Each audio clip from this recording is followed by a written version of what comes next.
A company, a firm, sent 2 salesmen to Africa to sell shoes. The first one wrote the following report. He said, nobody in rural Africa wears shoes. 0, no opportunities to sell. The second one returned and said, no one in Africa wears shoes. Incredible, endless opportunities to sell. You see, at the end of the day, it's not about what the facts are. It's about the attitude and the perspective of how we interpret them. Is a cup half full or half empty? Of course, factually, scientifically, it is both half empty and half full at the same time. But how we choose to define the totality of the experience depends on our perspective. The one who says it's half empty has a scarcity mentality, can only see what is lacking. The one who sees the cup as half full, their perspective is that there is so much abundance and they can only see the fullness and abundance of life.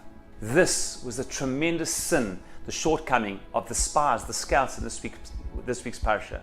After all, there is nothing that they say that is not factual. Everything they say is 100% accurate. So why is it that the pasuk says, "Otzi dibara," that they spoke such terrible things about the land? Why is it that these spies and scouts, as a result of this sin, they did the unforgivable, that an entire generation died out and was not ra'ui, not worthy to come into the land? You see, what they did was not that they didn't look at the facts and see facts for what they are. It is how they chose to interpret and the attitude to those facts. They said one thing. They saw the challenges in the land and they said, Lo nuchal, ki chazakhu mimenu. There is nothing we can do. They are too strong. They saw 2 things in the land. They saw giants, insurmountable challenges. And they saw, the pasuk clearly says, they saw not only giants, eretz ochelet et yoshveha. They saw death. They saw funerals. They saw a land of insurmountable opportunity, of insurmountable challenges and of death. And they interpreted that in the most negative, cynical way. But Joshua and Caleb saw exactly the same thing, except their interpretation was 180 degrees different. They said, Alo na'aleh, let's go up. Ki yachol nuchal. We can do it.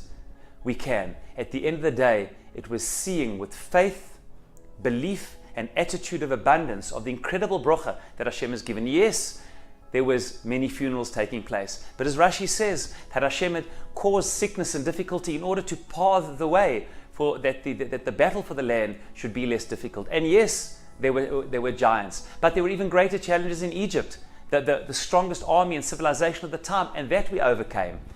So we see a very powerful lesson about life in general and looking at the land of Israel. We see the world.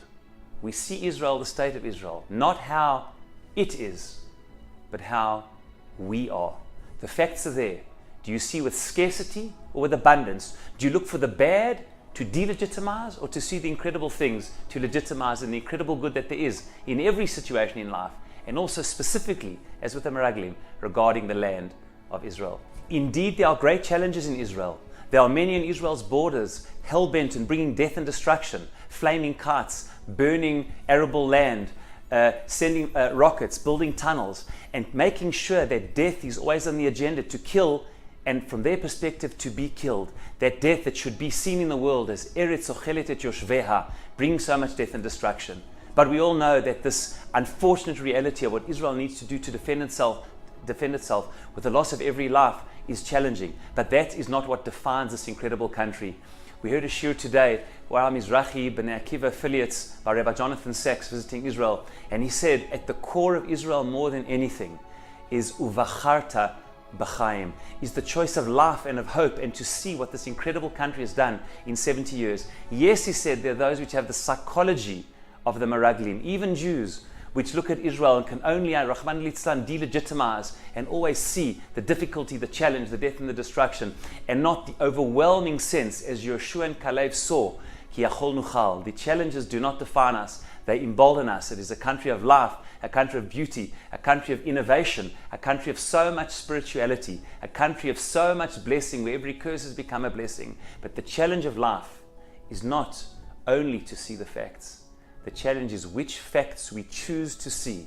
Do we choose to see the lacking, the abundance, the curse? Or do we choose to see the abundant blessing, the abundant tov, the abundant good that is in all elements of life, in all situations in life, and certainly, as this week Parsha teaches us, inherent to the land of Israel?